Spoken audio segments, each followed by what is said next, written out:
Pessoal, então vamos lá. Antes de nós terminarmos o tema, vou fazer uma pequena correção em relação ao vídeo anterior. Eu mencionei artigo 121 quando eu estava exemplificando, não é, o caso do João, do Tabelião, da Maria, e na realidade é o artigo 123. Então fica aí a observação, prestem atenção. Então vamos lá.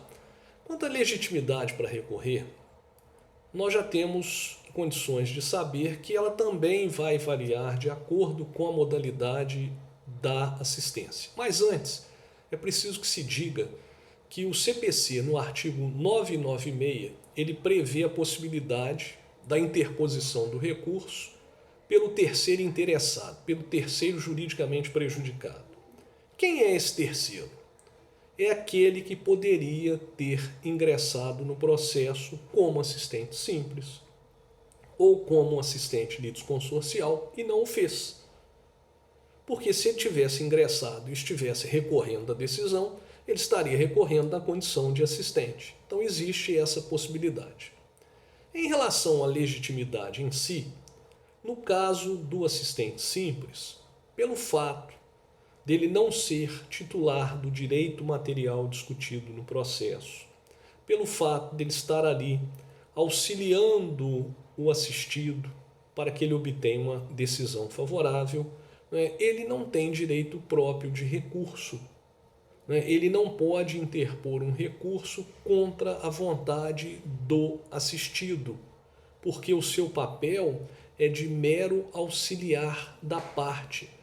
Ele simplesmente tem a sua atividade processual subordinada à vontade da parte assistida. E isso é uma consequência de um dispositivo que nós já vimos, que é o artigo 122, que estabelece que a assistência ela não obsta que o assistido celebre um acordo com a parte contrária, desista da ação, renuncie ao direito sobre o qual se funda a ação, confesse, reconheça a procedência do pedido e mesmo não interponha recurso contra uma decisão que lhe foi desfavorável.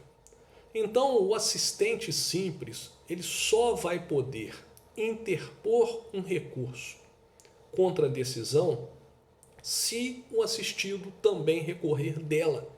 Então, ele só pode interpor um recurso com razões próprias se antes o assistido interpor o seu recurso próprio.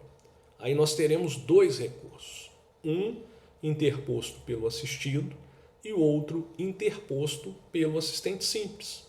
Mas tem um detalhe, né? Se no futuro o assistido abrir mão desse recurso, ou seja, se no futuro o assistido renunciar ao seu direito de recorrer, né, o recurso do assistente simples ele não será objeto de apreciação pelo tribunal. Ele vai seguir o destino do recurso interposto pelo assistido.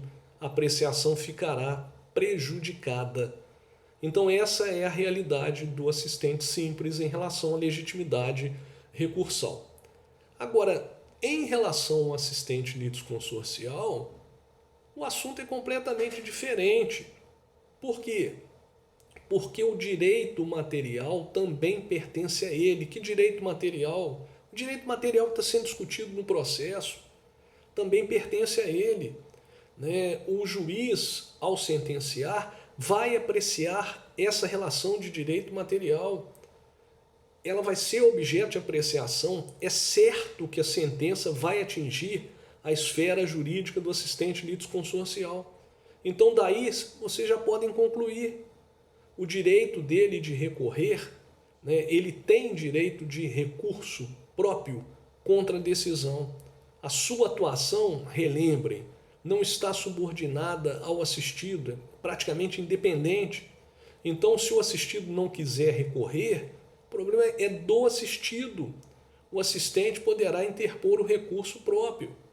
Se forem interpostos recursos, tanto pelo assistido, pelo assistente litisconsorcial, e posteriormente o assistido renuncie a esse recurso, esse é o termo correto, renuncie ao recurso, né, abra mão do seu direito de recorrer, essa renúncia não vai gerar nenhum efeito em relação ao recurso interposto pelo assistente simples. Se ele preencher os requisitos legais, ele será apreciado e será julgado pelo tribunal. Vamos a um exemplo para os senhores entenderem.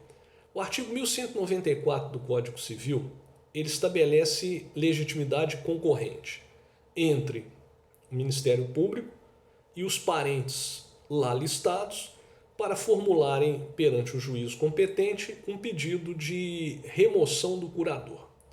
Então vamos trabalhar com a seguinte hipótese, né? O Pedro Maria, ele é interditado judicialmente e ele tem dois irmãos, João Maria, que é o seu curador, nomeado pelo juiz numa ação de interdição, e a Maria João, que é a sua irmã.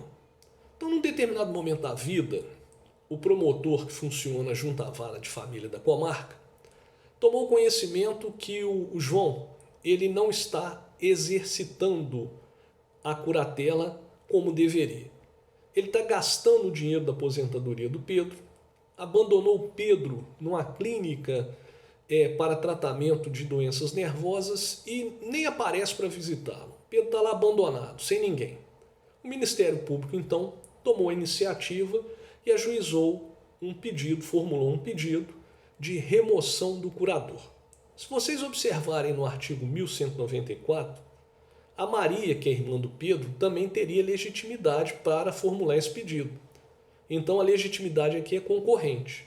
Quando a Maria tomou conhecimento da existência desse pedido, ela ingressou no processo como assistente litisconsorcial do MP.